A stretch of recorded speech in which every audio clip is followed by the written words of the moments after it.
لیکن P T I کا جو ایک رول ہے وہ سب کے سامنے بے نقاب ضرور ہوگا کہ جب انہوں نے مولانا صاحب کی دی گئی تجاویز کو سپورٹ بھی کیا اور یقینی طور پر ان سے کچھ باتیں انہوں نے بھی کہی ہوں گی جو اس میں شامل ہوئی ہوں گی، لیکن تمام باتیں منوانے کے باوجود بھی وہ سسٹم سے اپنے آپ کو باہر نکال کے لے گئے، اس عمل سے اپنے آپ کو باہر نکال کے لے گئے۔ ٹھیک ہے، اور وہ آپ جیسے خود کہہ رہے ہیں کہ جی وہ خان صاحب کی وجہ سے آپ کو پہلے ہی لگتا تھا کہ ان کے تمام لوگ مان بھی جائیں تو خان صاحب یہ نہیں کرنے دیں گے۔ ایک اور چیز جس پہ اوبیسلی بارہا بات بھی کی اور ان کے چیئرمین بیرسٹر گوہر نے آج جب مولانا فضل الرحمان کے ہمراہ پریس کانفرنس کی تو انہوں نے ذکر بھی کیا، مولانا صاحب نے بھی انفیکٹ کہا کہ ان کے جو ریزرویشنز ہیں اپنے لوگوں کے ادھر ادھر ہو جانے پہ اس کے احتجاج میں یہ لوگ ووٹ نہیں ڈال رہے تو پھر ان کا یہ حق ہے۔ تو یہ کہانی کیا ہے کہ بھائی کچھ لوگوں کو ہمارے اٹھا لیا ہے، مغوی ہیں، 7 سینیٹرز پی ٹی آئی کے چیئرمین کہتے ہیں کہ جی وہ حکومت کے پاس چلے گئے ہیں۔ سعدیہ دیکھیں، یہ پاکستان کی تاریخ میں یہ باتیں کوئی نئی نہیں ہیں، ہو سکتا ہے یہ ٹھیک کہہ رہے ہیں، ہو سکتا ہے یہ غلط کہہ رہے ہیں، لیکن یہ بات درست اس وقت مانی جائے گی جب جس شخص کو آفر ہوئی ہو وہ آ کر کہے کہ ہاں مجھے آفر ہوئی اور فلاں شخص نے مجھے آفر کی۔ اب ہوا میں اس طرح باتیں کہہ دینا کہ ہمارے لوگوں کو 1 ارب روپے کی آفر ہو رہی ہے اور جو کہہ رہے ہیں دنیا کے کسی ملک میں بھی لے لو، تو اس کا تو کوئی سر اور پیر ہی نہیں ہے نا۔ آپ یہ بتائیں کہ جی XYZ کو آفر ہوئی، XYZ نے آفر کی، اور اس طرح سے تو وہ جو آفر کرنے والا ہے اس کو بے نقاب کریں، جس کو آفر ہو رہی ہے اس کو سامنے لے کر آئیں۔ ہوا میں باتیں کرنے سے میں نہیں سمجھتا کہ یہ مسئلہ کس طرح جائے گا۔ اور لیکن دیکھیں پی ٹی آئی میں اس وقت اندرونی تضادات بہت زیادہ ہیں، اور یہ آپ کو بھی پتہ ہے، اسلام آباد بیٹھی ہیں آپ، اس سے میرا خیال ہے کہ آپ کے علم میں ضرور یہ باتیں ہوں گی کہ پی ٹی آئی کے اندر بہت بڑی ڈیوائیڈ ہے، اور یہ لوگ قطعی طور پر کئی لوگ ایسے ہیں جو نہیں چاہتے کہ عمران خان کا جو طرز سیاست اس وقت جاری ہے اسی طرح سے چلے۔ لوگوں نے اپنے حلقوں میں جانا ہے، اپنے ملک میں سیاست کرنی ہے، اپنے ملک کے اداروں کو ٹھیک کرنا ہے۔ ہر وقت کی لڑائی جو ہے وہ کسی طور پر کسی کو بھی جو ہے وہ زیب بھی نہیں دیتی اور شاید اس کو سپورٹ بھی نہیں کرتی وہ چیزیں۔ تو اب اگر کچھ لوگ ان سے ناراض ہیں، نالاں ہیں، اور بھی سمجھتے ہیں کہ جو اس وقت ترمیم لائی جا رہی ہے وہ کسی ایک شخص کے لیے نہیں بلکہ ہمارا جو عدالتی نظام ہے اس کو مجموعی طور پر اس کی جو خامی ہے اس کو بہتر کرنے کے لیے ہے، تو کوئی اگر ووٹ دینا چاہتا ہے تو میرا خیال ہے کہ آپ کو دیکھ لینا چاہیے کہ وہ دے رہا، پھر ہاں آپ جا کر ثابت کریں کہ جی فلاں شخص نے پیسے لے کر یہ کام کیا ہے، ورنہ ہوا میں باتیں کرنا میں سمجھتا ہوں کہ سب سے آسان کام۔ ٹھیک ہے، اچھا اب یہ جو ترمیم ہے اس سے اوبیسلی اعلیٰ عدلیہ کا اگر ہم کہیں کہ مکمل ایک جو ڈھانچہ ہے، اسٹرکچر ہے، وہی تبدیل ہو جاتا ہے۔ چیف جسٹس کی تعیناتی کا معاملہ ہے، اور پھر اس میں اوبیسلی جو پارلیمانی کمیٹی کا اختیار ہے اس پہ بہت سارے اعتراضات پہلے بھی اٹھائے گئے، لیکن سب سے اہم سوال میثاق جمہوریت میں تو چلیں آپ لوگوں نے آئینی کورٹ کی بات کی تھی، اس مطالبے سے پیچھے ہٹنا پڑا، آئینی بینچز کی طرف اب یہ معاملہ جا رہا ہے۔ پارلیمان کی بالادستی کیا اس ایک ترمیم سے آج انشور کر لی ہمارے پارلیمنٹیرینز نے؟ دیکھیں ابھی تو آپ یہ نہیں کہہ سکتے نا کہ کر لی کہ نہیں کر لی، لیکن کم از کم جو ماضی میں ہوا ہے، جس طرح پارلیمنٹ اور ایگزیکٹو کو انڈرمائن کیا گیا عدلیہ کی طرف سے، تو اس کو کچھ بہتر کرنے کی کوشش آپ ضرور کہہ سکتی ہیں۔ ٹھیک ہے، اور آپ کو یاد ہوگا جب 18ویں ترمیم بھی ہوئی تو اس کے اندر بھی کچھ چیزیں ایسی تھیں جس سے کوشش کی گئی تھی کہ یہ جو بیلنس آف پاور ہے وہ مینٹین رہے، لیکن عدالت نے اپنے فیصلوں کے ذریعے اس پورے نظام کو ڈس بیلنس کیا۔ اور یہ جو ہم کہتے ہیں نا جی سینیورٹی کی بنیاد پہ ہونا چاہیے اور عرصہ متعین نہیں ہونا چاہیے اور طریقہ کار ججوں کا کیا ہونا چاہیے، یہ سارا جوڈیشری نے اپنے فیصلوں کے ذریعے طے کیا ہے۔ اس سے پہلے آپ کے علم میں ہوگا نا کہ جو پرائم منسٹر ہے اس کا بھی ایک رول تھا ججز کے اپوائنٹمنٹ میں، چیف منسٹرز کا رول ہوتا تھا ججز کے اپوائنٹمنٹ میں، وہ چلیں چینج ہوا، 18th امینڈمنٹ پارلیمنٹ نے خود کی اور وہ جو رول تھا پرائم منسٹر کا، چیف منسٹر کا، انہوں نے ختم کیا، لیکن عدلیہ نے اس کو بھی برداشت نہیں کیا۔ انہوں نے کہا نہیں جتنا آپ نے دیا یہ بھی ناکافی ہے۔ چودھری صاحب نے آپ لوگوں کو کہہ دیا تھا یہ ختم نہیں کریں گے تو پھر آپ لوگوں کو 19ویں ترمیم لانی پڑ گئی۔ میں تو ہمیشہ جب سینٹ میں تھا تب بھی کہتا تھا کہ 19ویں ترمیم میں نہیں کرنی چاہیے تھی، برملا میری تقاریر موجود ہے، میں کہتا تھا غلط ہم نے کیا، میں نہیں کرنا چاہیے تھا،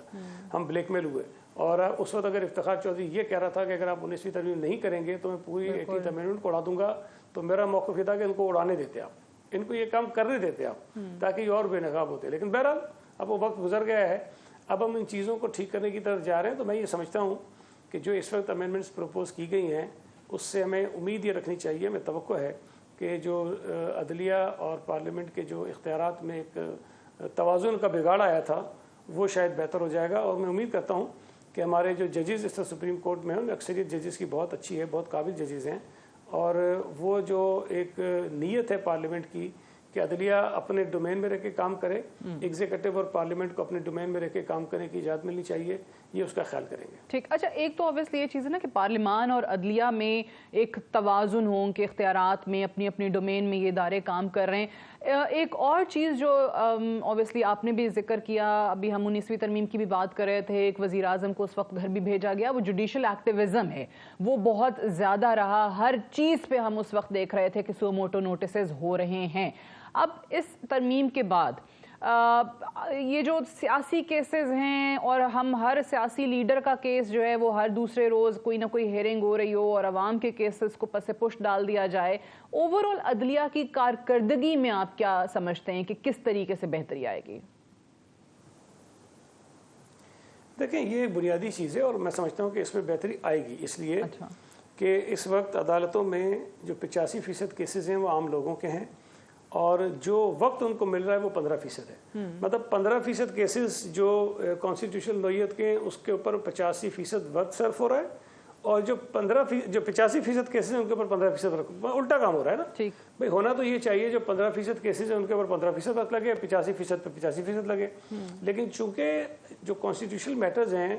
اس میں لائم لائٹ میں لوگ زیادہ آ جاتے ہیں, میڈیا پہ خبریں بن جاتی ہیں, اخبارات کے فرنٹ پیج پہ خبریں آ جاتی ہیں, تو شاید یہ جو چسکا ہمیں لگا ہوا ہے وہ چسکا کہیں اور بھی لگ گیا. تو اب اگر یہ کانسٹیٹیوشنل کورٹس بنتی ہیں تو جو 15% کیسز ہیں کانسٹیٹیوشن سے ریلیٹڈ وہ اس کورٹ میں چلے جائیں گے, اور ان کا کام محدود ہوگا کہ آپ آئینی مقدمات تک اپنے آپ کو محدود رکھیں گے. جو ہماری سپریم کورٹ ہے اس کا کام بھی محدود ہو جائے گا کہ جو عام لوگوں کی اپیلیں آپ کے پاس آتی ہیں, جو کیسز آپ کے پاس آتے ہیں, جو آپ کو جلدی اور سستا انصاف لوگوں کو فراہم کرنا ہے, آپ نے وہ کام کرنا ہے. اگر اس کے بعد وہ نہیں کریں گے تو میرا خیال ہے کہ ان کے پاس یہ بہانہ نہیں ہوگا کہ ہمارے پاس ایک کانسٹیٹیوشنل میٹر آ گیا تھا, سارا دن ہم اس میں بیٹھے رہے اور روزانہ اس کی ہیئرنگ کرتے رہے اور وقت نہیں تھا, نہیں کر سکے, تو یہ چیزیں ختم ہو جائیں گی. تو اس کا الٹیمیٹلی باقی چیزیں آپ اگر ساری ایک طرف بھی رکھ دیں تو یہ فائدہ ضرور ہوگا کہ کانسٹیٹیوشنل میٹرز ایک ڈفرینٹ بینچ پہ چلے جائیں گے, اور باقی جو آپ کے ریگولر کیسز ہیں وہ الگ سے چل رہے ہیں. بالکل ٹھیک ہے. اچھا, اس پہ اوبیسلی ہم نے کچھ وکلاء کی طرف سے بھی ریاکشن دیکھا ہے. آپ کے اپنے رضا ربانی صاحب جو ہیں وہ بھی اس پہ کافی تحفظات کا اظہار کر رہے تھے. اب ایک خیال یہ کیا جا رہا ہے کہ پاکستان تحریک انصاف کا تو احتجاج اپنی جگہ, وہ سڑکوں پہ کتنے لوگ لے کر آ سکتے ہیں کتنے نہیں, وہ اپنے ماضی میں بھی دیکھا ہے, ان کے احتجاج کافی ناکام بھی ہوئے ہیں. بٹ وکلاء اگر یہ اسٹرینتھ دکھاتے ہیں, سڑکوں پہ آتے ہیں, تو آپ کو لگتا ہے کہ کوئی نئی مزید تحریک حکومت کے لیے تو نہیں مسئلہ کھڑا کر سکتی یہاں پہ؟ سعدیہ, آپ اگر تھوڑا سا ریکال کریں چیزوں کو, تو جو ججز اپائنٹمنٹس کا جو جوڈیشل کمیشن بنا ہوا ہے نا, اس کے اوپر اعتراضات شاید حکومت سے زیادہ جو بار کونسلز ہیں انہوں نے کی ہیں, بالکل کی ہیں, اور انہوں نے خطوط لکھے ہیں مختلف چیف جسٹسز کو کہ جو ججز کو اپوائنٹ کرنے کا طریقہ کار ہے وہ بالکل غلط ہے, اور اس میں زیادتیاں ہو رہی ہیں, اور اس میں جو ہے شاید وہ اپنے چیمبر کے لوگوں کو نوازنے کی بات ہوتی ہے, اور ثبوت بھی انہوں نے بہت ساری, اور یہ بہت بڑی ڈیٹیل کے ساتھ بارہا مرتبہ جو یہ چیزیں سامنے آئی ہیں. کانسٹیٹیوشنل کورٹ کی بات بھی ہوتی رہی ہے,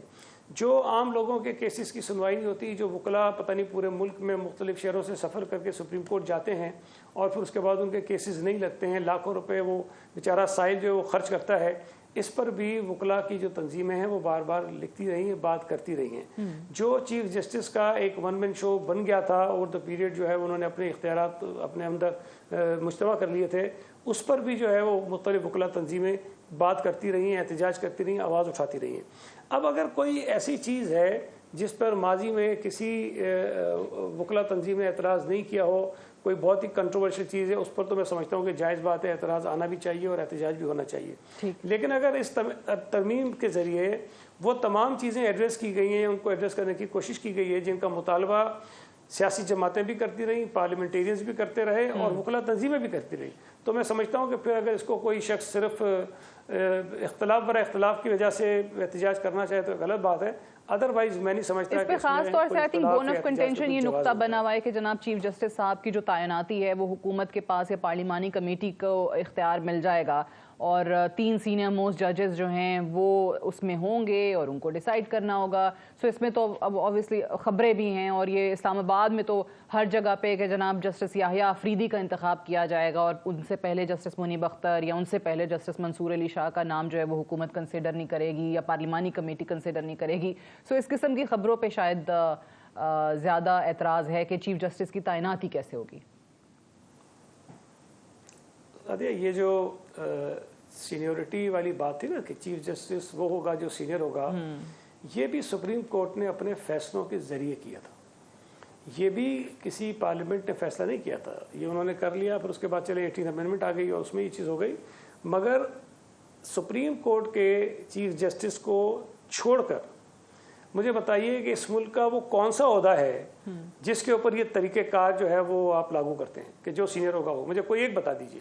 نہ تو یہ ہائی کورٹس میں ہوتا ہے, آپ نے ہائی کورٹ سے جج سپریم کورٹ لے کے جانا ہوتا ہے, سینئر نہیں لے کے جاتے آپ. ٹھیک, آپ 4تھے نمبر والا, 5ویں نمبر والا, 6ٹھے نمبر والا جو آپ کی مرضی آتی ہے آپ کر کے لے آتے ہیں. لیکن سپریم کورٹ میں آپ کہتے ہیں کہ نہیں چیف جسٹس وہ بنے گا جو سینئر ہوگا. یا آرمی چیف کی تعیناتی کی بات ہو, ایئر چیف کی تعیناتی کی بات ہو, نیول چیف کی تعیناتی کی بات ہو, کسی اور اٹھا کے دیکھ لیجئے, کسی بھی عہدے پر کسی کو آپ تعینات کرتے ہوں, کہیں پر یہ نہیں ہے کہ جو سب سے سینئر ہوگا وہ ہوگا یا جو ایک نام ہوگا وہ ہوگا. حکومت جو ہوتی ہے اس کے اختیارات ہوتے ہیں. آپ کی وزیر اعظم کو یہ نہ دیکھیں کہ شہباز شریف ہے. وزیر اعظم اس ملک کے منتخب ایوان کا لیڈر ہوتا ہے. آج وزیر اعظم شہباز شریف ہے, کل یہ عمران خان بھی ہو سکتا ہے, بلاول بھٹو زرداری ہو سکتا ہے, مولانا فضل الرحمان ہو سکتا ہے, کوئی بھی ہو سکتا ہے. لیکن وہ عوام کا ایک منتخب وزیر اعظم ہوتا ہے, اور اس کے پاس اگر اختیار کسی اور ادارے کے سربراہ کو تعینات کرنے کا ہے تو چیف جسٹس کو تعینات کرنے کا کیوں نہیں ہے. اگر تو چیف پرائم منسٹر کو یہ اختیار مل جائے کہ وہ سعید غنی کو چیف جسٹس لگا دے تو پھر بالکل اعتراض ہونا چاہیے اس کے اوپر کہ یہ نہیں ہونا چاہیے. لیکن اگر سپریم کورٹ کے جو ججز ہیں انہی میں سے کسی کو ہوگا, مجھے بتائیے کیا جسٹس یحییٰ آفریدی متنازع آدمی ہیں؟ کیا وہ اچھے جج نہیں ہیں؟ میں تو جن 4 5 6 ججوں کو بہت بہتر ریٹ کرتا ہوں سپریم کورٹ کے ججز میں سے, ان میں قاضی فائز عیسیٰ بھی شامل ہیں, ان میں منصور علی شاہ بھی شامل ہیں, اس میں یحییٰ آفریدی بھی شامل ہیں. ٹھیک, اب متنازع تو منصور علی شاہ کو یہ پی ٹی آئی والے بنا رہے ہیں کہ اس کے نام کو پیٹ کر اس کو بناؤ, اس کو بناؤ, اس کو بناؤ, آپ نے اس کو متنازع بنا دیا ہے. اب تو اگر وہ, میں تو سمجھتا ہوں کہ اب تو انصاف کا تقاضا تو یہ ہے کہ یا تو وہ خود ہی کہتے کہ میں نہیں بنتا ہوں, یا تو کوئی ایسی صورتحال آنی چاہیے. اب ہم نے تو نہیں کہا کہ یہ بھی ہو سکتا ہے, ویسے یہ ابھی سے خود ہی شور مچا رہے ہیں نا.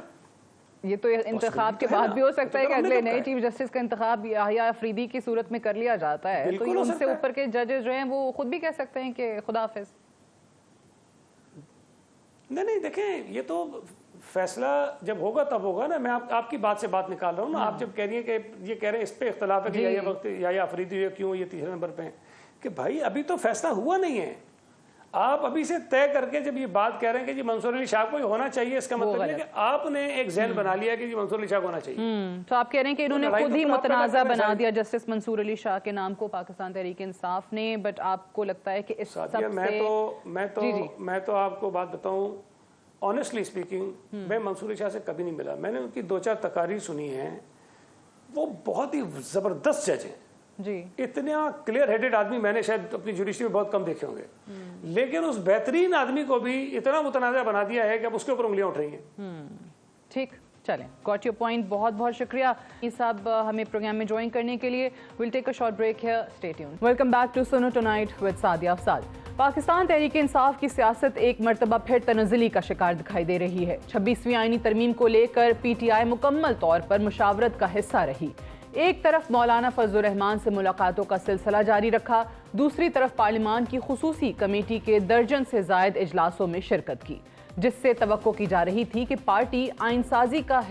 حصہ بننے کی خواہش مند ہے. مگر آج گزشتہ 1 ماہ کی پارٹی کاوشیں اس وقت تھم گئیں جب پارٹی کی طرف سے 26ویں آئینی ترمیم میں ووٹنگ میں حصہ نہ لینے کا فیصلہ کیا گیا. سیاسی کمیٹی کے اعلامیے کے مطابق پارٹی کی طرف سے کہا گیا ہے کہ غیر شفاف متنازع انداز میں دستور میں ترمیم کے عمل کا حصہ نہیں بنا جائے گا, اور پارلیمان کے دونوں ایوانوں میں ووٹنگ کے عمل کا مکمل بوائیکاٹ کا اعلان کر دیا گیا. اعلامیے میں مزید کہا گیا کہ ایوانوں پر قابض گروہ کے پاس آئین کو بدلنے کا کوئی اخلاقی, جمہوری اور آئینی جواز نہیں. آئین میں ترمیم کے ذریعے جنگل کے قانون کو نافذ کرنا جمہوریت کو زندہ درگور کرنا ہے. مولانا فضل الرحمان کی کوشش تھی کہ کسی طرح پاکستان تحریک انصاف کو آئینی ترمیم کا حصہ بنایا جائے. یہی وجہ تھی کہ گزشتہ رات مولانا فضل الرحمان اور بلاول کی طویل ملاقات کے بعد فیصلہ کیا گیا تھا کہ ایک دن تحریک انصاف کے فیصلے کا انتظار کر لیا جائے. مگر گزشتہ روز تحریک انصاف کے قائدین کی بانی تحریک انصاف سے ملاقات کے بعد واضح ہو چکا تھا کہ تحریک انصاف 26ویں آئینی ترمیم کا حصہ نہیں بن سکے گی. بانی تحریک انصاف کی طرف سے کہا گیا تھا کہ مولانا کے ساتھ مشاورت جاری رکھیں. چیئرمین تحریک انصاف بیرسٹر گوہر خان کا کہنا ہے کہ پارٹی کے ووٹ کا حتمی فیصلہ بانی رہنما کریں گے، جو کہ اب ہو چکا ہے اور پارٹی ووٹ نہیں کر رہی. تحریک انصاف کی فیصلہ سازی کے حوالے سے مسلم لیگ نون کے سینئر رہنما رانا ثناء اللہ کا کہنا ہے کہ پی ٹی آئی کو قائل نہیں کیا جا سکتا اور اگر تحریک انصاف نہ مانی تو مولانا مسودہ پیش کریں گے. تحریک انصاف کے الزامات کا جواب دیتے ہوئے ان کا کہنا تھا کہ جس سے آفر ہوئی ہے وہ اور جنہیں مغوی کہا وہ تو ایوان میں تھے. بقول بیرسٹر گوہر ان کے 7 بندے حکومت کو ووٹ دیں گے. پروگرام کے اس حصے میں ہم سوال اٹھائیں گے کہ اس ترمیم کی منظوری کے بعد مستقبل میں پاکستان تحریک انصاف کا سیاسی لاہ عمل کیا ہوگا اور کیا ٹکراؤ کی سیاست میں ایک بار پھر تیزی آئے گی. اسی سب پر بات کرنے کے لیے ہمارے ساتھ موجود ہیں پاکستان تحریک انصاف کے رہنما نعیم حیدر پنجھوتا. بہت بہت شکریہ نعیم پنجھوتا صاحب، آپ نے پروگرام کے لیے وقت نکالا. سب سے پہلے تو بتائیے گا کہ آج پاکستان تحریک انصاف نے یہ فیصلہ کیا کہ اس پورے پروسیس کا حصہ نہیں بنیں گے، بوائے کاٹ کیا اپنے ترمیم پر ووٹ کرنے کو. تو بوائے کاٹ کا فیصلہ کیوں کیا گیا؟ اپوزیشن آپ لوگ کلیم بھی کر رہے تھے پہلے کہ نمبرز ہمارے پورے ہیں، بلکہ یہاں تک کہا جا رہا تھا، میرے پروگرام میں آپ کے کئی رہنما کہہ چکے ہیں کہ حکومت کے بہت سارے لوگ ہمارے ساتھ آئیں گے اور ہمارے جو بھی فیصلہ ہوگا اس حوالے سے ووٹ کریں گے. سو آپ لوگوں نے اس کے اگینسٹ ووٹ کیوں نہیں دیا، بوائے کاٹ کیوں کیا؟ بہت شکریہ سعدیہ، آپ نے موقع دیا. دیکھیں، پہلی بات تو یہ ہے کہ تحریک انصاف کا پہلے دن سے موقف بڑا کلیئر ہے کہ ہم آزاد عدلیہ کے اوپر کسی صورت کمپرومائز نہیں کریں. نمبر 2 بات یہ رہ گئی کہ جب یہ مسودہ لایا گیا جس میں عدلیہ کو مکمل طور پر کمپرومائز کرنا تھا، تو جب یہ سامنے آیا ہم نے مکمل طور پر اس کی مخالفت کی. جے یو آئی کے باقی جماعتیں ان کے ساتھ تو ہمارا مختلف طرح سے ہماری انگیجمنٹ اوورآل چل رہی ہے کہ ہم ریلیاں نکالیں، احتجاج کریں. یہ فارم 47 کی حکومت کے خلاف یہ ڈاکہ ڈالا گیا ہے،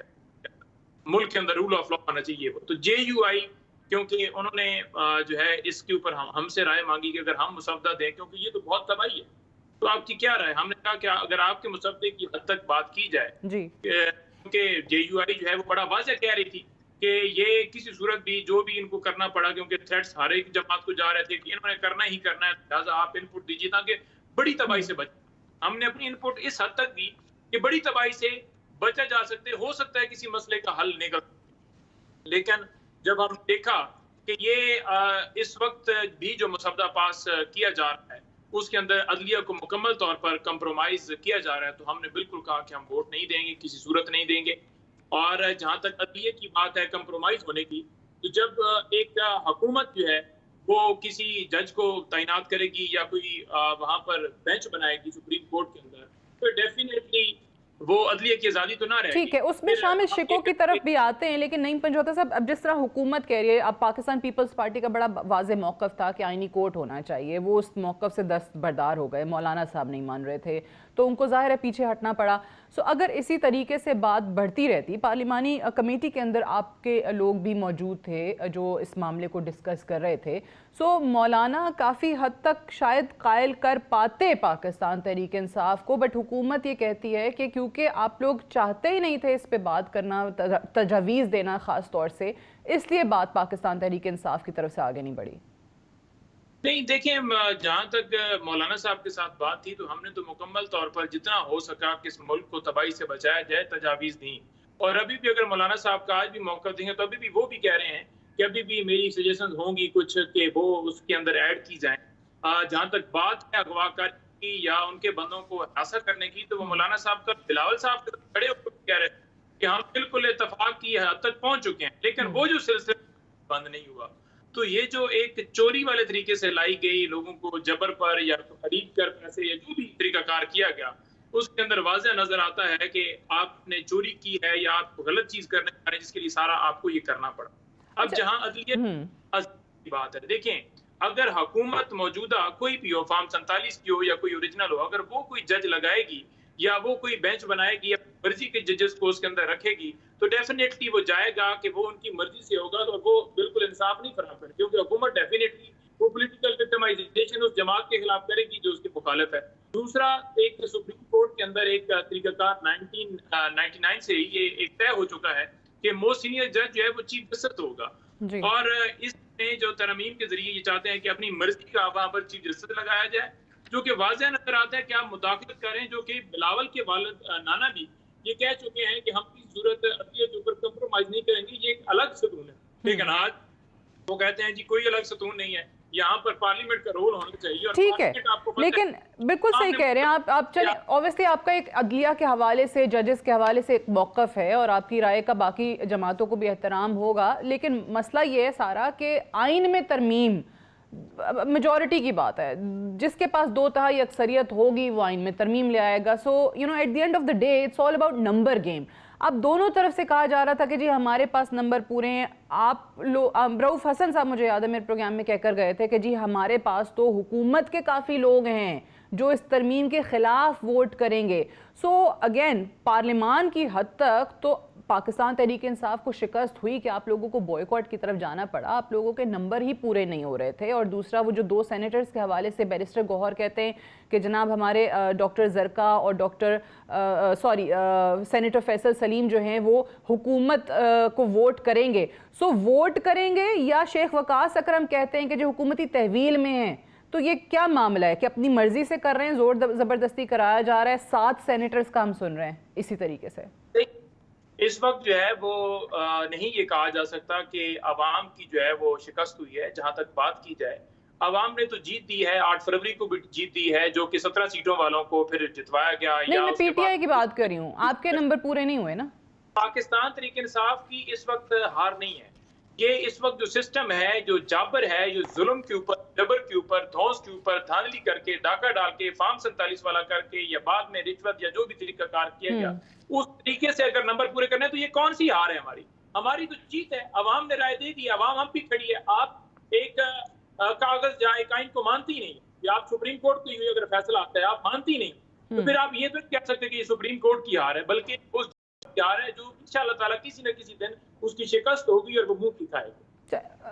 ماضی میں نمبر تو آپ لوگوں کے لیے بھی نعیم صاحب پورے کیے جاتے رہے نا، صادق سنجرانی کے ٹائم پہ نمبر تو آپ کے بھی پورے نہیں تھے، وہاں سے لوگ آ جاتے تھے پی ایم ایل این کے، پیپلز پارٹی کے، اور وہ ووٹ کر جاتے تھے جو بھی آپ کی ریزولوشن یا جو بھی آپ کا بل آتا تھا۔ نہیں، جو ایکسٹینشن کی آپ بات کر رہے ہیں اس وقت باجوہ کی، اور ایکسٹینشن کے اندر اگر پیپلز پارٹی نے، نون لیگ نے ووٹ کیا ہے تو وہ نون لیگ یا پیپلز پارٹی کو ووٹ جو ہے وہ باجوہ کا نہیں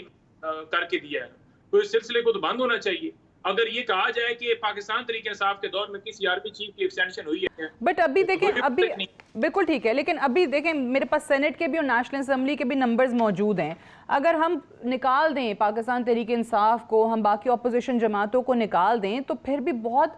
آرام سے کمفرٹیبلی وہ لوگ پاس اس کو پہلے بھی کر سکتے تھے، لیکن وہ کنسنسس بلڈ کرنا چاہ رہے تھے پی ٹی آئی کے ساتھ، دیگر اپوزیشن جماعتوں کے ساتھ۔ میں وہی گزارش کر رہا ہوں، دیگر اپوزیشن جماعتیں جو ہیں وہ اگر آپ دیکھ لیں بی این پی وہ کیا کہہ رہے ہیں، مینگل صاحب کیا کہہ رہے ہیں، نسیمہ کیا کہہ رہی ہے کہ کیسے اس کے بیٹے کو اور اس کے ہسبینڈ کو اٹھایا گیا، اسی طرح سے آپ دیکھ لیں جے یو آئی والے کیا کہہ رہے ہیں کہ ہمارا ایک سینیٹر اٹھا لیا گیا ہے، دوسرے کو بھی اسی طرح سے ہراساں ہے، اسی طرح اگر آپ دیکھ لیں اے این پی وہ بھی یہی کہہ رہی ہے، تو تمام جماعتوں کو تھریٹس کر کے ڈرا کے، اب مولانا صاحب کو پتا تھا کہ یہ جو بھی ہو انہوں نے اٹھا کے سارا کچھ کر کے تو انہوں نے کرنا ہے، تو لہٰذا چلو یہ ہے کہ جتنا جس حد تک بڑی تباہی سے بچا جا سکے اس کے اندر جتنی سجیشن ہو ایڈ کر دیں۔ ابھی بھی وہ تو کہہ رہے ہیں کہ کافی چیزیں ہیں جو ہم سمجھتے ہیں کہ ہونی چاہیے، کیونکہ ابھی ایڈیشنل ایجنڈا ڈسکس بھی ہوگا اور آج اس کے اوپر ڈسکشن بھی ہے، تو میں یہ سمجھتا ہوں کہ یہ ایسی قانون سازی جو ہے وہ کرنا اور اس ٹائم کے اوپر کرنا اور اس طریقے سے کرنا اس جمہوریت کے اوپر میں اوکے، اب آگے کی بات کرتے ہیں۔ 26ویں آئینی ترمیم آ گئی، حکومت جو ہے، تمام اتحادی جماعتیں جو ہیں وہ اوبویسلی پہلے سے یہ بات کر رہی تھی کہ یہ بہت بڑی ہماری کامیابی ہوگی۔ اب پاکستان تحریک انصاف کیا کرے گی؟ آپ کا آگے کا لاہ عمل یا اسٹریٹجی کیا ہے؟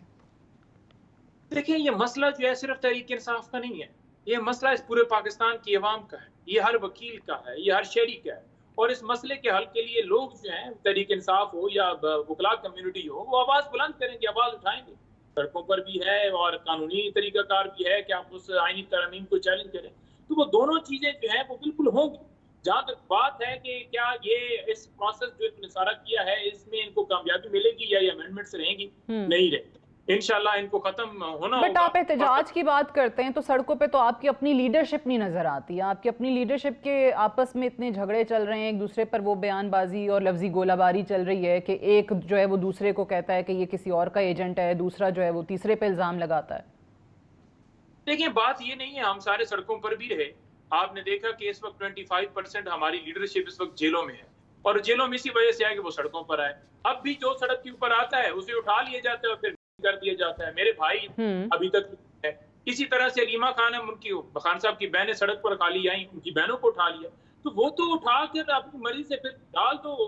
کر دو, یا کیسز اتنے بنا کر ڈال دو. 9 مئی والے مقدمات میں قانون نہیں ہے نا. اگر یہاں پر قانون ہوتا, کسی کو پروٹیسٹ کرنے کی اجازت ہوتی, تو آج آپ دیکھتے کہ ہر بندہ کوئی بھی یہاں باہر نہ ہوتا پاکستان سے, سارے یہاں ہوتے. تو ایسے عمل کے اندر کوئی یہ کہے کہ یہ کام کیوں, بلکہ میرا خیال میں اس چیز کو پوائنٹ ہونا آؤٹ کرنا چاہیے کہ یہ ظلم کیوں کیا جا رہا ہے. یہ پاکستان کے لوگ نہیں ہے, پاکستان کی شہری نہیں ہے, پاکستان کی عوام نہیں ہے, کوئی سیاست کرتا ہے. رائٹ, تو آپ کو لگ رہا ہے صرف پی ٹی آئی نہیں, آپ ایکسپیکٹ کریں کہ وکلا تنظیموں کی طرف سے بھی اس پہ بھرپور احتجاج جو ہے وہ آپ کو نظر آئے گا, سڑکوں پہ وہ نظر آئیں گے.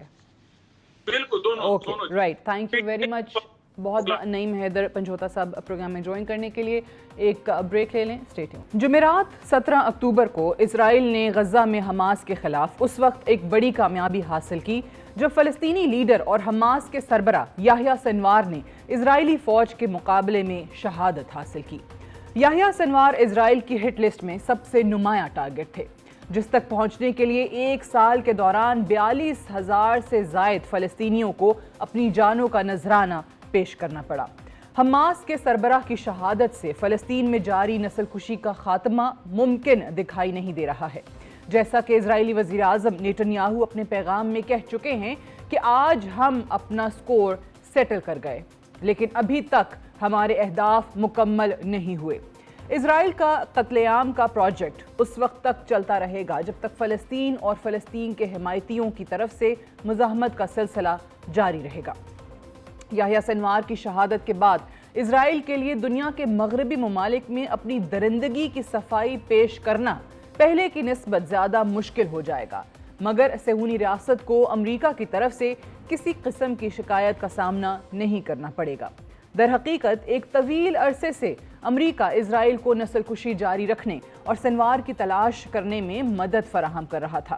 نیو یارک ٹائمز کی رپورٹ کے مطابق سنوار کی تلاش کے لیے واشنگٹن کی طرف سے اسرائیل کو جدید ریڈارز بھی فراہم کیے گئے تھے, جس کی مدد سے زمین کے اندر خفیہ سرنگوں کی بھی مکمل نگرانی کی جا سکتی ہے. گزشتہ ماہ حزب اللہ کے سربراہ حسن نصر اللہ کی شہادت کی نسبت یحییٰ سنوار کی شہادت ایک علامتی فتح کے مترادف ہے, مگر گزشتہ ایک سال سے حماس سربراہ کمال مہارت سے اسرائیل کی نظروں سے اوجھل تھے, جن کو ٹریک کرنا انتہائی مشکل ثابت ہو رہا تھا. گزشتہ 12 ماہ کے دوران حماس کے سربراہ غزہ میں موجود رہے اور اسرائیل کے خلاف فوجی کارروائی کی بھرپور قیادت بھی کرتے رہے. اس سے کہیں زیادہ بہادری کا مظاہرہ کرتے ہوئے شہادت حاصل کی, جبکہ اسرائیلی وزیر اعظم دنیا بھر سے سنوار کے خلاف مدد کا طلبگار رہا اور جدید سے جدید اسلحے کی تلاش میں رہا. یحییٰ سنوار کی پیدائش فلسطین کے ایک پناہ گزین کیمپ میں ہوئی تھی اور اسرائیل کے خلاف آواز اٹھانے کے الزام میں 2 دہائیوں تک اسرائیلی جیلوں میں قید و بند کی صعوبتیں بھی برداشت کرتے رہے ہیں. نیو یارک ٹائمز کی اگست 2024 میں جاری رپورٹ کے مطابق امریکی انٹیلیجنس افسران کا ماننا تھا کہ یحییٰ سنوار کی شہادت یا گرفتاری سے نیتن یاہو کو جنگ کی فتح کا دعویٰ کرنے میں آسانی ہوگی اور ممکنہ طور پر فوجی کارروائیوں کو ختم کرنے کے لیے بآسانی راضی کیا جا سکے گا. لیکن جیسا کہ نیتن یاہو خود اپنے بیان میں کہہ چکے ہیں کہ اسرائیل نے سنوار کے ساتھ اپنا سکور طے کر لیا ہے, لیکن ہمارا کام ابھی تک مکمل نہیں ہوا ہے, یعنی قتل عام جاری رہے گا. اس سے قبل جب جولائی میں اسماعیل ہنیے کی شہادت ہوئی تھی تو اسرائیل کی طرف سے کہا جا رہا تھا کہ اسرائیل اس وقت تک جنگ جاری رکھے گا جب تک حماس کی غزہ میں موجود لیڈرشپ کا خاتمہ نہیں ہو جاتا. امریکی سوچ کی بات کی جائے تو سنوار کی شہادت کے بعد صدر بائیڈن کی طرف سے ایک پرجوش بیان میں کہا گیا تھا کہ امریکی انٹیلیجنس اہلکاروں کو اسرائیلی اہلکاروں کے ساتھ مل کر غزہ میں چھپے ہوئے دیگر حماس کے رہنماؤں کا سراغ لگانے میں مدد کرنی ہوگی۔ بائیڈن کے مطابق یحییٰ سنوار کی شہادت 2011 میں اسامہ بن لادن کی موت کے برابر ہے۔ سنوار کی شہادت اسرائیل، امریکہ اور دنیا کے لیے ایک کامیابی ضرور ہو سکتی ہے، لیکن فلسطین میں ایک نئی مزاحمت جنم لے گی۔ That's all for tonight. Good night and Allah Hafiz.